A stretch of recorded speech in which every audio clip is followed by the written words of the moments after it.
పని మనిషిపై అత్యాచార కేసులో మాజీ ప్రధాని దేవగౌడ మనవడు జేడీఎస్ మాజీ ఎంపీ ప్రజ్వల్ రేవణకు బెంగళూరు స్పెషల్ కోర్టు జీవిత ఖైదు విధించింది.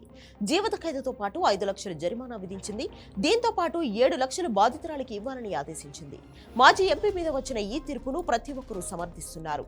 ప్రజ్వల్ రేవణ మాజీ ప్రధాని దేవగౌడకు మనవడు, మాజీ కేంద్ర మంత్రి హెచ్డి రేవణ కొడుకు, కర్ణాటక మాజీ ముఖ్యమంత్రి కుమారస్వామికి స్వయాన అన్న కొడుకు. ఇంత పొలిటికల్ బ్యాక్గ్రౌండ్ ఉంది కాబట్టే ప్రజ్వల్ రేవణకు అంత బలుపు. వీళ్ల కుటుంబ పార్టీ జనతాదళ్ సెక్యులర్ కు దేశవ్యాప్తంగా ఎలాంటి పేరు ఉందో సెపరేట్ గా చెప్పాల్సిన పని లేదు. దేవగౌడ ప్రధానిగా ఉన్నప్పుడు ప్రజ్వల్ 7 ఏళ్ల కుర్రాడు. 2006లో కుమారస్వామి ముఖ్యమంత్రిగా ప్రమాణ స్వీకారం చేసే సమయానికి టీనేజ్ లోకి అడుగుపెట్టాడు. చదువులో ఇంజనీరింగ్ పూర్తి చేసిన మొదటి నుంచి రాజకీయాలపైనే ఆసక్తి చూపించాడు ప్రజ్వల్. అయితే మొదటి నుంచి ప్రజ్వల్ తీరు వివాదాస్పదమే. అందుకే ఆయనకు టికెట్ ఇవ్వడానికి కుమారస్వామి నిరాకరించాడు. కానీ తన తండ్రి దేవగౌడ సూచనలతో ఆయన నియోజకవర్గం నుంచే బరిలోకి దింపక తప్పలేదు. టికెట్ విషయంలో తనకు సపోర్ట్ చేయకపోవడంతో కుమారస్వామిని బహిరంగంగానే విమర్శించాడు ప్రజ్వల్.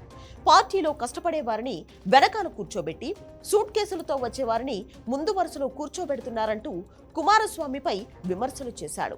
2019 పార్లమెంటు ఎన్నికల్లో గెలిచి 28 ఏళ్ల వయసులో లోక్సభలో అడుగుపెట్టాడు. కుటుంబ నేపథ్యానికి తోడు కొత్తగా వచ్చి చేరిన అధికారంతో ప్రజ్వల్ విర్రవీగాడు. మహిళలపై అరాచకాలకు పాల్పడ్డాడు. ఉద్యోగం కోసమో మరో సమస్యతోనో తనను కలవడానికి వచ్చిన వారిపై అఘాయిత్యాలు చేశాడు. బదిలీ చేయించాలంటూ వచ్చిన ఉద్యోగులపైన వేధింపులకు దిగాడు. తన చేష్టలన్నీ సెల్ కెమెరాలో రికార్డ్ చేసుకునేవాడు. ఇలా దాదాపు 100 మంది మహిళలపై దారుణానికి తెగబడ్డాడు ప్రజ్వల్. సుమారు 2976 వీడియోలు ఓ పెన్ డ్రైవ్ లో సేవ్ చేసుకున్నాడు.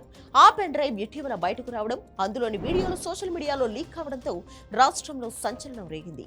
ఈ వీడియోలో జేడీఎస్ మహిళా నేతలు, ప్రజాప్రతినిధులు కూడా ఉన్నారు. లోక్సభ ఎన్నికలకు సరిగ్గా 4 రోజుల ముందు ఏప్రిల్ 16న ఈ పెన్ డ్రైవ్ బయటకు వచ్చింది. ఏప్రిల్ 19న ఫస్ట్ ఫేజ్ పోలింగ్ జరగగా మరుసటి రోజు ప్రజ్వల్ రేవణ జర్మనీకి పారిపోయాడు. డిప్లొమాటిక్ పాస్పోర్ట్ సాయంతో చెప్పా పెట్టకుండా మాయమయ్యాడు. రాష్ట్రంలో సంచలనం రేగడం, బాధితుల ఫిర్యాదుతో పోలీసులు కేసు నమోదు చేసి దర్యాప్తు ప్రారంభించారు. కర్ణాటకలోని కాంగ్రెస్ ప్రభుత్వం ఈ వ్యవహారంపై దర్యాప్తునకు సిట్ ఏర్పాటు చేసింది. ప్రజ్వల్ రేవణ తండ్రి, కేంద్ర మాజీ మంత్రి హెచ్డి రేవణ కూడా పలువురు మహిళలపై అత్యాచారం చేశాడని ఆరోపణలు వెల్లువెత్తాయి. రేవణ దగ్గర బంధువయ్యే ఓ మహిళ పోలీసులను ఆశ్రయించి తనపై జరిగిన అఘాయిత్యం వివరాలను వెల్లడించింది. తనను, తన కూతురును ఆ తండ్రి కొడుకులు లైంగికంగా వేధించారని కేసు పెట్టింది. మరో కిడ్నాప్ కేసులోనూ రేవణ ఆరోపణలు ఎదుర్కొంటున్నారు. ప్రజ్వల్ రేవణ మీద పోలీసులు లుకౌట్ నోటీసులు కూడా జారీ చేశారు. అతను జర్మనీ నుంచి రాగానే అరెస్ట్ చేశారు. 14 నెలలుగా కస్టడీలో ఉన్న రేవణ కేసులో ఆఖరికి జీవిత ఖైదు ఖరారు చేసింది కోర్టు.